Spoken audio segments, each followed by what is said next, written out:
Hi, I'm Robin Horton from Urban Gardens. I'm standing here at our Shippan Designer Show House, and I'm in front of the greenhouse.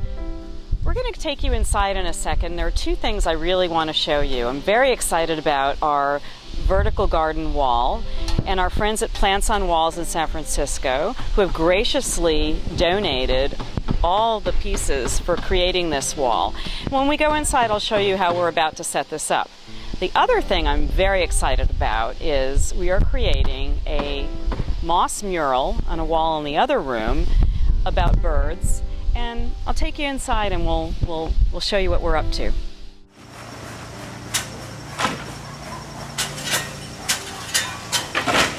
I'm inside now, and I'm standing here with a piece of the Plants on Walls mechanism that we'll be using to build our vertical garden. Behind me is the wall that will be planted. It's going to be planted with a lot of lush green plants, and it will have a watering mechanism, a drip watering mechanism that will conserve water and allow for continuous irrigation. What we're doing is we've cut out these birds from sheet moss, and it's backed with a little plastic film.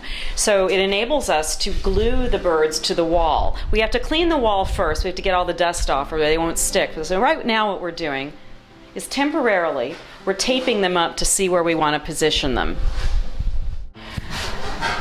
If you look closely at the moss bird, you can see a wonderful juxtaposition, a wonderful contrast between the texture of the moss against the smoothness of the scratched, gray, distressed wall. Hi, I'm Victoria Lyon from Victoria Lyon Interiors. I'm here at the Stamford Shippan Designer Show House.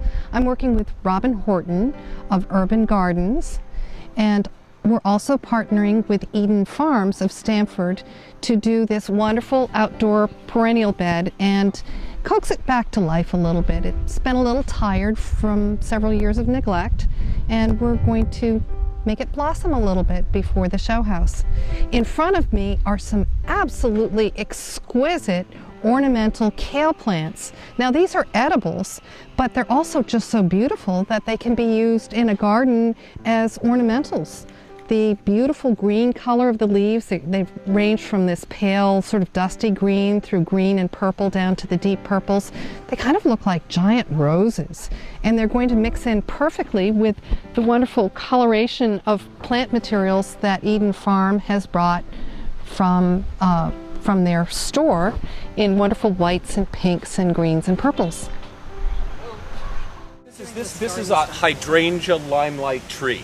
The reason why I chose this is it blooms in the late season. What it does is initially it'll bloom white with a slight greenish tinge to it. Then it'll turn a soft pink and gradually a deep rose before it fades out. John, I love your selection of this. I think it's beautiful, and with the sedums, the sedums will work well. But these get darker too, don't they? They will darken up. The idea is to do pinks and whites and purples. They'll be beautiful In here the mums, to give you an overall color theme, and then we're going to use the purple from the kale and the cabbage to work in. This looks to me like an old wishing well, and we thought very long and hard about turning it into a wishing well, but I think we're going to just plant it. What I'm thinking of putting in here are what are called turtle heads.